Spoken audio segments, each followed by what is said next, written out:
আজকের গল্পটা শুরু হয় এক শক্তিশালী লোক ফিনিস্ট আর তার বন্ধু অ্যান্ডিকে দেখে। ওরা তখন জঙ্গলের ভেতরে ভয়ঙ্কর বড় এক বুনো শূকর ধরতে যাচ্ছে, কারণ এটা আশেপাশের গ্রামের সব ফসল একেবারে তছনছ করে দিচ্ছে। তার উৎপাতে গ্রামের লোকজন খুবই মাত্রায় বিরক্ত, কিন্তু সেই ভয়ঙ্কর জন্তুর মুখোমুখি হয়ে ফিনিস্ট একটুও ভয় পায় না। সে অ্যান্ডিকে বলে, সবাই তো আমাকে হিরো ভাবে, যদি শূকরটাকে আমি থামাতে না পারি তাহলে আমার মান সম্মান তো আর থাকবে না। তাই সে তার অস্ত্র নিয়ে শূকরের ওপর আক্রমণ করে, কিন্তু এই ছোটখাটো আঘাতে এত বড় শূকরের ঘুম ভাঙছে না। তখন ফিনিস্টের সাহায্যে এগিয়ে আসে অ্যান্ডি। সেও তার অস্ত্র দিয়ে শূকরটার উপর হামলা করে, কিন্তু দুর্ভাগ্যবশত তার অস্ত্র গিয়ে ঢুকে পড়ে শূকরের নাকে, আর তাতেই ঘুম ভেঙে যায় জন্তুটার।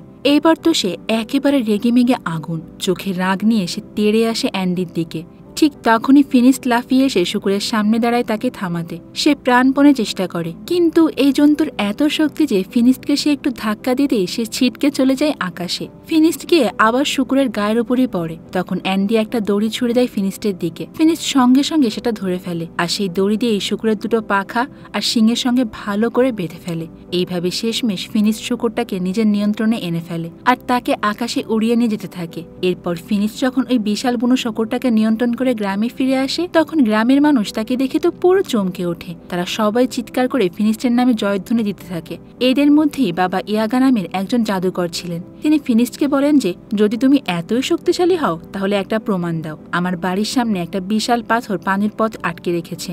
বাবা ইয়াগা সেই পাথর সরানোর চ্যালেঞ্জ ছুড়ে দেয় ফিনিস্টের দিকে। ফিনিস্ট বলে যে, আমি জীবনে কত বিপদ সামলেছি, আর এই ছোট্ট একটা চ্যালেঞ্জ আবার আমাকে দেওয়া হচ্ছে। এরপর সে নিজের নানা বীরত্বের কথা সবাইকে বলতে থাকে, কিন্তু ইয়াগা বলে যে, আমি না দেখা পর্যন্ত কিচ্ছু বিশ্বাস করি না। ওর কথা শুনে আশেপাশের লোকেরা তখন হেসে ওঠে, আর এই অপমান সহ্য করতে না পেরে তো ফিনিস্ট রেগে গিয়ে নিজের বাড়ি ফিরে যায়। সে ইয়াগার উপর প্রচন্ড মাত্রায় রেগে যায়, কারণ লোকজন এখন তাকে বীর মনে করছে না, বরং তাকে নিয়ে আবার উপহাস করছে। তাই সে ঠিক করে নেয় এইবার সে নিজের শক্তি দিয়ে প্রমাণ করে দেবে, যাতে সবাই আবার তাকে সম্মান করতে শুরু করে। তখন অ্যান্ডি তাকে এক পরামর্শ দিয়ে বলে যে, সামনে যে টাওয়ারটা দেখছো, সবাই বলে সেখানে একটা দৈত্য এক অপূর্ব সুন্দরী রাজকুমারীকে বন্দী করে রেখেছে। যদি তুমি সেই দৈত্যটাকে মেরে রাজকুমারীকে মুক্ত করো, তাহলে সারা দুনিয়ার মানুষ তোমার নাম জানবে এবং তোমার বীরত্বের কথা তখন দেখবে সবার মুখে মুখেই চলবে।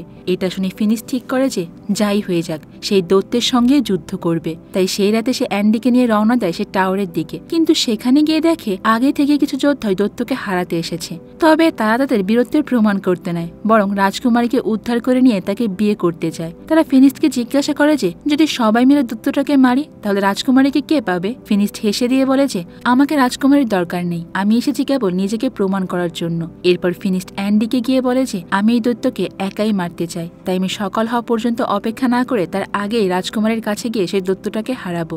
তো প্ল্যান মতো সে একটা জানালা দিয়ে টাওয়ারের মধ্যে ঢুকে পড়ে। ভেতরে ঢুকেই ফিনিস্ট সেই সুন্দরী রাজকুমারীকে দেখতে পায়। মেয়েটা তাকে দেখে বলে যে, তুমিও কি এখানে মরতে এসেছো? ফিনিস্ট উত্তর দেয় যে, না, আমি তোমাকে বাঁচাতে এসেছি। এটা শুনে মেয়েটা ভয়ে পালিয়ে যায়, আর ফিনিস্ট তার হাত ধরে থামানোর চেষ্টা করে, কিন্তু মেয়েটা তার হাত ছাড়িয়ে পিলারের পেছনেই চলে যায়। তখন হঠাৎ করে পেছন থেকে একটা সাপ ফিনিস্টের ওপর ঝাঁপিয়ে পড়ে। ফিনিস্ট তখন যে সাপের সঙ্গে লড়াই করতে শুরু করে, আর কিছুক্ষণের মধ্যেই তার মনে হয় যে এ কোনো সাধারণ সাপ নয়, এটা আসলে সেই দৈত্যর লেজ। সে একে একে অনেক আঘাত করে দৈত্যের ওপর, কিন্তু এতে কোনো কাজ হয় না। তখন ফিনিস্ট তার হাত দিয়ে সাপের মুখটা ধরে ছেঁড়ার চেষ্টা করে, কিন্তু হঠাৎ করে সে সাপটা তার চোখে থুতু ছুঁড়ে মারে। সঙ্গে সঙ্গে ফিনিস্ট চোখে আর কিচ্ছু দেখতে পায় না, সে পুরো অন্ধ হয়ে যায়। তবুও ফিনিস্ট হাল ছাড়ে না, সে পা দিয়ে নিজের অস্ত্র খুঁজে বের করে আবারও দৈত্যের উপর আক্রমণ চালায়, কিন্তু এখন দৈত্যটা আর কোথাও নেই। ফিনিস্ট এতে জোরে লড়তে থাকে। ফিনিস্ট এত জোরে লড়তে থাকে যে পুরো টাওয়ারটাই ভেঙে পড়তে শুরু করে। শব্দে বাকি যোদ্ধারাও জেগে ওঠে, তারাও সেখানে ছুটতে চলে আসে।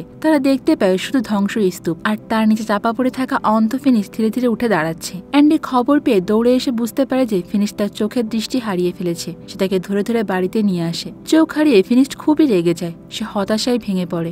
সব সময় খিটখিটে মেজাজে থাকে সে। এই অবস্থায় অ্যান্ডির আর সহ্য হয় না, সে ছুটতে যায় বাবা ইয়াগার কাছে সাহায্যের আশায়। তাকে গিয়ে সব ঘটনাই খুলে বলে, কিন্তু ইয়াগা কোনো সাহায্য করতে রাজি হয় না, কারণ তার নিজের বিপদের সময় ফিনিস্টও তাকে সাহায্য করেনি। এই কথাটা যখন ফিনিস্ট জানতে পারে, তখন তার মন আরো ভেঙে পড়ে। এভাবেই সময় যেতে থাকে। ফিনিস্ট অ্যান্ডির ওপরও অনেক রাগারাগি করতে থাকে, তাই অ্যান্ডিও রাগ করে চলে যায়। ফিনিস্ট খুবই কষ্ট করে একা একা নিজের সব কাজ কাজ করে, বাইরে গিয়ে একাই খাবার দাবার কিনে আনে, কিন্তু পথেই বাচ্চারা তার খাবার চুরি করে নিয়ে নেয়। এইভাবে করতে করতে তার সব টাকাও শেষ হয়ে আসে। একদিন অ্যান্ডি যখন ফিনিস্টের বাড়িতে আসে তখন ফিনিস্ট আবারও রেগে যায় আর বলে যে আমার কাছে তোমার কোনো কাজ নেই, তুমি বরং অন্য কোথাও যাও। এই কথা শুনে অ্যান্ডিও চুপচাপ চলে যায়। সময় পেরোতে পেরোতে ফিনিস্টের সব টাকাই ফুরিয়ে যায়। একসময় সে বাজার থেকে পচা ফল খেয়ে দিন কাটাতে শুরু করে। এমনই একদিন এসে পড়ে যে যেদিন তার পচা ফল কেনার মতো অবস্থাও ছিল না। সে একটা খালি ঝুড়ি নিয়ে বাজারে বসে পড়ে। ঠিক তখনই সেখান দিয়ে হেঁটে যাচ্ছিলেন বাবা ইয়াগা। তিনি হঠাৎ করেই ফিনিস্টকে দেখে থমকে দাঁড়ান আর ঝুড়িতে কিছু খাবার দেন তার জন্য। এরপর তারা কথা বলবে ঠিক এমন সময় হঠাৎ করে একদল ডাকাত তাদের গ্রামে হানা দেয়। তারা গ্রামবাসীদের উপর ঝাঁপিয়ে পড়ে, মারধর করতেও শুরু করে। ফিনিশ যদিও কিছু দেখতে পায় না, তবুও তার কান ভালোই কাজ করে। সে স্পষ্ট শুনতে পায় চারিদিকে কেমন যেন মানুষের আর্তনাদ ভেসে আসছে। যখন ডাকাতটা তার দিকে এগিয়ে আসে সে কেবল শব্দ শুনে ঝাঁপিয়ে পড়ে তাদের ওপর। চোখে না দেখেও সে একাই 2-3 জন ডাকাতের সঙ্গে লড়াই করতে শুরু করে দেয়। এমন সময় এক ডাকাত তার দিকে দড়ি ছুঁড়ে মারে, কিন্তু ফিনিশ দড়িটা টেনে সে ডাকাতকে ঘোড়ার ওপর থেকে ফেলে দেয়। তারপর তাকে চেপে ধরে বেদম মারধর করে, কিন্তু পেছন থেকে কয়েকজন ডাকাত একসঙ্গে তার উপর ঝাঁপিয়ে পড়ে। ফিনিশ আর টিকতে পারে না, সে ওখানে অজ্ঞান হয়ে যায়। তারপর তার জ্ঞান ফিরে আসে একটা জাহাজের মধ্যে। তার গলা আর হাত বেঁধে কাঠের ফ্রেমে আটকে রাখা হয়েছে। আশেপাশে শুনতে পায় বাবা ইয়াগা সহ গ্রামের আরো অনেকে এই জাহাজেই আছে। এমন সময় সে টের পায় যে অ্যান্ডিও সেখানে আছে, কিন্তু সে তো পুরোপুরি মুক্তভাবেই ঘুরে বেড়াচ্ছে। ইয়াগা অবাক হয়ে তাকে জিজ্ঞাসা করে যে তোমায় বন্দি করেনি কেন? অ্যান্ডি বলে যে আমি এই ডাকাতদেরকে বুঝিয়েছি যে আমি ওদের পক্ষেই আছি, আমি তাদেরকে সাহায্য করব আর গ্রামবাসীদের উপর নজর রাখব। তখন অ্যান্ডি তাদের একটা সোনার প্রদীপ দেখায়। এটা সে ডাকাতদের কাছ থেকেই চুরি করেছিল। সে বলে যে এটা বেচে দিয়ে সে অনেক টাকা কামাবে। সে এটাকে ঘষে পরিষ্কার করতে হঠাৎ করে ভেতর থেকে বেরিয়ে আসে বিশাল দৈত্যের মতো এক জিন।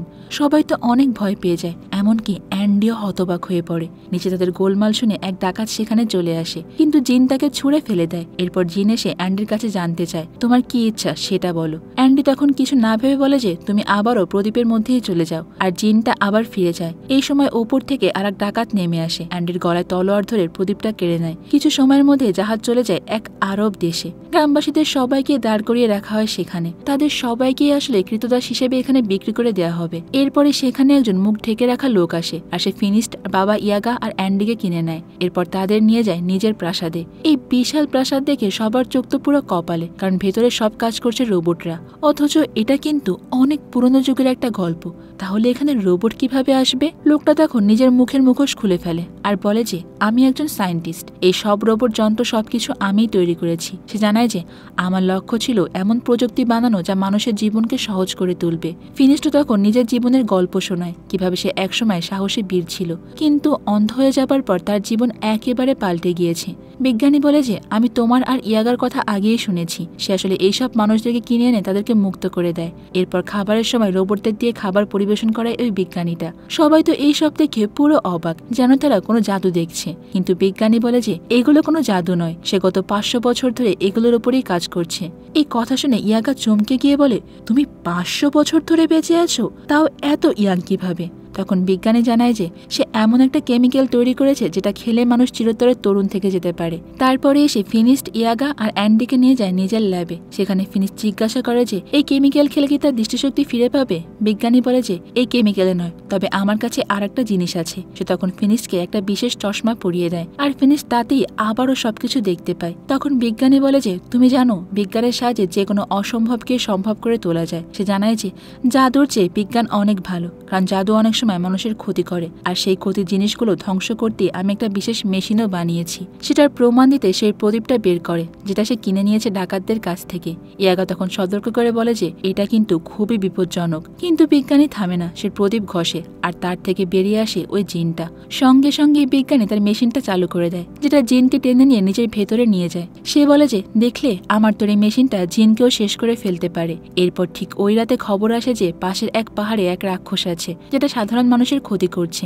বিজ্ঞানী তখন জানায় যে ওকে তো তাহলে ধরা দরকারই। ফিনিস্ট যখন শোনে যে রাক্ষসটা সিংহের মতো মুখ আর সাপের মতো লেজ আছে, সঙ্গে সঙ্গে সে বুঝতে পেরে যায় এটা হলো সেই রাক্ষসটা যেটা তাকে অন্ধ করে দিয়েছিল। ফিনিস্ট বলে যে আমি তোমার সঙ্গে যাব, আমাকে এর বদলা নিতেই হবে। কিন্তু বিজ্ঞানী চায় না এরকম একটা ঝুঁকি নিতে। কিন্তু ফিনিস্ট আবারও বলে আপনি যখন আমাকে সাহায্য করেছেন আমিও আপনার পাশে দাঁড়াবো। তখন বিজ্ঞানী তাকে একটা বিশেষ যন্ত্র দেয়, যেটা রাক্ষসের কাছে নিয়ে রাখলে সেটা নিজে থেকেই ওর মধ্যে আটকে যাবে।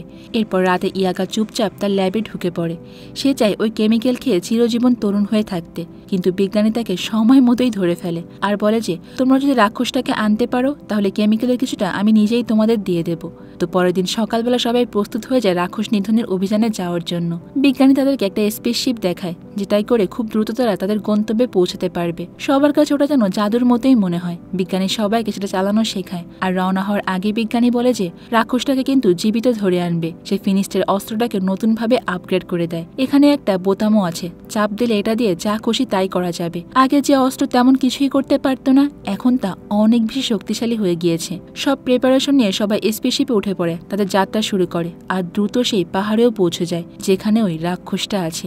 অনেক খোঁজাখুঁজির পর ফিনিস্ট একেবারে রাক্ষসের পায়ের ছাপ খুঁজে পায়। পায়ের ছাপ ফলো করে তারা চলে যায় গুহার ভেতরে। ফিনিস্ট বিজ্ঞানীর তৈরি করা মেশিনটা গুহার মুখেই রেখে দেয়, কারণ সে ভালো করেই জানে রাক্ষসটাকে জীবিত ধরে নিয়ে যেতে হবে। খুব শান্তভাবে সে গুহার ভেতরে যায় আর নিজের অস্ত্র দিয়ে রাক্ষসটাকে উত্তক্ত করে বাইরে বের করে আনে। কিন্তু বের হবার সময় হঠাৎ করে একটা গাছের সঙ্গে ধাক্কা লেগে সে ওখানে অজ্ঞান হয়ে যায়। তখন গুহা থেকে সে রাক্ষসটা বের হয়ে আসে আর ঠিক তখনই বাবা ইয়াগা দেরি না করে মেশিনটা চালু করে দেয়। তখন মেশিন থেকে বেরিয়ে আসে অনেকগুলো চেইন যেগুলো একসঙ্গে রাক্ষসটাকে ভেতরের দিকে টেনে নেয়। ইয়াগা মেশিনের দরজা বন্ধ করে দেয় আর কিছুক্ষণ পর ফিনিস্টেরও জ্ঞান ফিরে আসে। এরপর সবাই মিলে যাওয়ার জন্য রেডি হয়ে যায়। পথে ফিরতে ফিরতে তো রাত হয়ে যায়। তারা মাঝপথে একটা জায়গায় গিয়ে একটু বিশ্রাম নেয়। রাতে ফিনিশ শুনতে পায় যে ওই খাঁচার মধ্যে থেকে একটা মেয়ে আওয়াজ করছে। সে ধীরে ধীরে ওই খাঁচাটাকে খুলে দিতে চায়, কিন্তু বাবা ইয়াগা সঙ্গে সঙ্গে তাকে থামিয়ে দেয়। কিন্তু ফিনিশ তো কিছুতেই থামতে রাজি নয়। খাঁচা খুলতে এসে দেখতে পায় যে আরে এ তো সেই রাজকুমারী যাকে সে টাওয়ারের মধ্যে প্রথমবার দেখেছিল। বাবা ইয়াগা তখন বলে যে মানে এই মেয়েটাই তাহলে সেই রাক্ষস। সে তাকে সাবধান করে দেয়। সে বলে যে একে বাইরে বের করলে খুব বিপজ্জনক হতে পারে, কিন্তু ফিনিশ কিছুই শুনতে চায় না। তার মনে তো প্রেমের ফুল ফুটে গিয়েছে, তাই সে এখন যে কোনো কিছুই করতে প্রস্তুত। সে যখনই মেয়েটার দিকে হাত বাড়ায় ইয়াগা তাকে এক ধাক্কা দিয়ে সরিয়ে দেয় আর খাঁচাটা আবারও বন্ধ করে দেয়। এরপর রাজকুমারী বলে যে আমি তোমার হাত ধরতে পারবো না, কারণ আমার উপর একটা অভিশাপ রয়েছে। যদি কোনো পুরুষ আমাকে ছোঁয় তাহলে আমি ভয়ঙ্কর এক রাক্ষসে পরিণত হয়ে যাই। সে আরো বলে যে আমি কিন্তু খারাপ কেউ নই, আমি কাউকে আঘাত করি না যতক্ষণ না পর্যন্ত সে আমাকে আঘাত করে। আমি পাহাড়ের মধ্যে একাই থাকি, কিন্তু মানুষ আমাকে এখানেও কোনোভাবে শান্তিতে থাকতে দেয় না। অন্যদিকে আমরা দেখতে পাই যে সেই বিজ্ঞানী একজন চাষির পোষা বিড়াল চুরি করে নিয়েছে। চাষি কাঁদো কাঁদো মুখে অনুরোধ করে এই বিড়াল কারো ক্ষতি করে না, বরং সে একটু একটু উপকারী করে। রাতে ওর শরীর থেকে আলো বের হয় আর এতে চারিপাশ পুরো আলোকিত হয়ে যায়। কিন্তু বিজ্ঞানী তার কথায় একেবারে কান দেয় না, উল্টো নিজের একটা যন্ত্রের নিচে বিড়ালটাকে রেখে দেয়। যন্ত্রটা এমন যেটা যে কোনো কিছু থেকে জাদুর শক্তি টেনে নেয়, আর ওই যন্ত্রটা বিড়ালের সমস্ত জাদুশক্তিকে টেনে নিয়ে সেটাকে এক ধরনের রাসায়নিক যন্ত্রে পরিণত করে ফেলে আর সেটা সে নিজের সিন্ধুকেই রেখে দেয়। ওই সিন্ধুকে আগেই সে অনেকগুলো জাদুকরী কেমিক্যাল জমিয়ে রেখেছিল। এদিকে ফিনিস্ট আর রাজকুমারীর মধ্যে ধীরে ধীরে প্রেম জন্মাতে শুরু করে, কিন্তু বাবা ইয়াগা আর অ্যান্ডি তখন তাদের দুজনকে ধরে বিজ্ঞানীর কাছে নিয়ে যেতে থাকে। যখন ওরা বিজ্ঞানীর প্রাসাদের কাছাকাছি পৌঁছায় দূর থেকে দেখতে পায় যে বিজ্ঞানী একটা জাদুর পাখির সমস্ত শক্তি টেনে নিয়ে সে জাদু থেকে বানানো কেমিক্যাল তার রোবটগুলোকে দিচ্ছে। মানে এই রোবটগুলো আসলে কোনো বৈজ্ঞানিক শক্তির জন্য নয়, বরং জাদুর শক্তির জন্যই চলছে। বিজ্ঞানী আসলে একে একে সমস্ত জাদুকরী বস্তু থেকে সব শক্তি তার দিকে টেনে নেয়। বাবা ইয়াগা তখন সেটা আর সহ্য করতে পারে না। সে রাগে গর্জে ওঠে আর সোজা গিয়ে বিজ্ঞানীর সামনে দাঁড়ায়। সে বলে যে তুমি আমাদেরকে মিথ্যা বলেছ, এই রোবট তোমার কোনো আবিষ্কার নয়। ওরা হলো জাদুতে চলা সব কাঠের পুতুল, আর তুমি নিজেও বেঁচে আছো শুধুমাত্র এই জাদুর জোরেই। এই জাদু তুমি নিরীহ প্রাণীগুলোকে মেরে মেরে কুড়িয়েছ, তাই না? এই কথা শুনে বিজ্ঞানী ভয়ানক রেগে যায় আর বলে যে আমার আসল রূপ জানলে আমি কাউকেই বাঁচতে দিই না। এই কথা শুনে বাবা ইয়াগা আর অ্যান্ডি তখন ভয়ে সেখান থেকে পালিয়ে যায়। তবে যাওয়ার আগে সেখান থেকে ফিনিস্ট আর রাজকুমারীকে মুক্ত করে দিয়ে যায়, কারণ সে ভালো করেই জানে এই বিজ্ঞানী রাজকুমারীর সঙ্গেও একই কাজ করবে। রাজকুমারী তখন জানায় যে সেই বিজ্ঞানীকে চেনে, বহুদিন ধরে সে তার পিছনে লেগে আছে। এই সময় বিজ্ঞানী আবারও তাদের সামনে এসে হাজির হয়। সে সব রোবটকে জড়ো করে তাদেরকে আটকাতে বলে, যাতে করে কেউ পালাতে না পারে, আর এরপর শুরু করে রাজকুমারীর শরীর থেকে জাদু টেনে নেওয়ার কাজটা। ফিনিশ তখন তার সব শক্তিতে বাঁচানোর চেষ্টা করে, কিন্তু সে তো বাধা অবস্থায় আছে, তাই তেমন কিছুই করতে পারে না। তাই সে বুদ্ধি করে রাজকুমারীর হাত ধরে ফেলে আর সঙ্গে সঙ্গে সে রাক্ষস হয়ে ওঠে। এরপর রাজকুমারী তো সেখানকার সমস্ত শিকল ছিঁড়ে ফেলে আর ওখান থেকে দ্রুত পালিয়ে যায়। সেই সুযোগে ফিনিস্ট আর ইয়াগাও পালায়, কিন্তু বিজ্ঞানীর লোকরা তাদেরকে তাড়া করতে থাকে আর বাঁচার জন্য বাবা ইয়াগা তা জাদুর আশ্রয় নেয়। সে তাদের দিকে তরমুজের বীজ ছুঁড়ে মারে আর বীজগুলো হঠাৎ করে বিশাল বিশাল তরমুজে পরিণত হয়ে যায়। বিজ্ঞানীও তখন থেমে থাকে না, সে তার বিশাল রোবটটাকে বের করে আনে। তার তখন একটাই উদ্দেশ্য, যেভাবেই হোক ফিনিস্ট আর ইয়াগাকে শেষ করতে হবে, কারণ ওর আসল সত্যিটা ওরা জেনে গিয়েছে। অ্যান্ডি তখন বলে যে আমাদের কাছে যথেষ্ট কেমিক্যাল আছে, আর লাগবে না, ওদের ছেড়ে দিন। কিন্তু বিজ্ঞানী কিছুতেই শোনে না, আর বিশাল একটা টার্টল রোবট বের হতে তার প্রাসাদটা সেখানেই ভেঙে পড়ে। এবার বিজ্ঞানীর টার্টল রোবটের ভেতরে ঢুকে পড়ে আর অ্যান্ডিকে সঙ্গে নিয়ে ফিনিস্ট আর ইয়াগার পিছু নেয়। সে তাদের দিকে কামানের গোলা ছুটতে শুরু করে। ফিনিস্ট তখন ইয়াগাকে বলে যে তুমি এর মনোযোগ অন্যদিকে নিয়ে যাও, আর আমি চেষ্টা করি ওর উপরে উঠে এটাকে উল্টে দিতে, কারণ একবার যদি এটা উল্টে যায় ও আর উঠতে পারবে না। যে রোবটটা ইয়াগার সামনে আসে তখন তার ভেতরে যন্ত্রটা ইয়াগার শরীর থেকে জাদু টেনে নিতে শুরু করে, আর দেখতে দেখতে ইয়াগা যেন একেবারে বুড়ি হয়ে পড়ে। এই দৃশ্য দেখে তো ফিনিস্ট খুবই কষ্ট পায়, কিন্তু তখন ইয়াগা বিজ্ঞানীর মনোযোগ অন্যদিকে ঘুরিয়ে রাখায় ফিনিস্ট রোবটটার উপর গিয়ে পড়ে। বিজ্ঞানী তখন রোবটের হাত বাড়িয়ে ফিনিস্টকে ফেলে দিতে চায়। ফিনিস্ট তখন না পড়লো তার চশমাটা পড়ে যায়, আর এখন সে আর কিছুই দেখতে পাচ্ছে না। এই সময় ইয়াগা ফিনিস্টকে গাইড করতে থাকে যে এই দিকে যাও, এখানে লাফ, সামনে এগো, বামে যাও, এইভাবে। ঠিক তখন সে রাক্ষসরূপী রাজকুমারীও সেখানে এসে হাজির হয়, আর ফিনিস্ট তখন রোবটটার গলায় একটা চেইন বেঁধে সেটাকে উল্টে দেওয়ার চেষ্টা করে।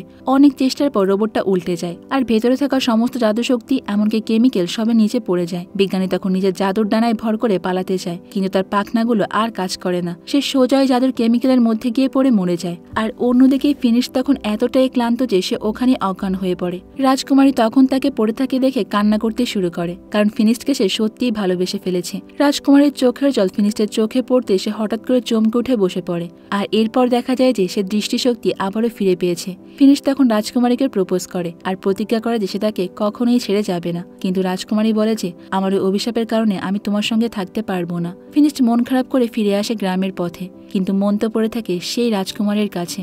এদিকে যখন ইয়াগা আবার নিজের যৌবন ফিরে পাওয়ার উপায় খুঁজতে থাকে তখন সে একটা অদ্ভুত তথ্য খুঁজে বের করে। রাজকুমারের অভিশাপ ভাঙারও উপায় আছে। সে আনন্দের ছুটতে গিয়ে ফিনিস্টকে এই খুশির খবরটা জানায়। এই অভিশাপ ওকে ইচ্ছাকৃতভাবে দেয়া হয়েছে, এতে ওর কোনো দোষ নেই। তাই এখন আমাদের পরবর্তী কাজ হচ্ছে অভিশাপটাকে ভাঙা, আর এখানে আমাদের আজকের এই গল্পটা শেষ হয়ে যায়।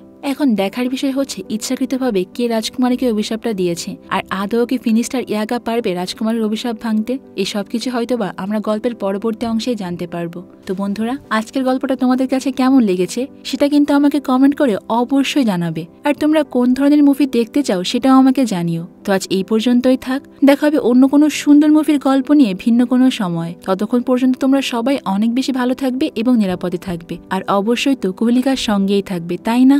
আল্লাহ হাফেজ।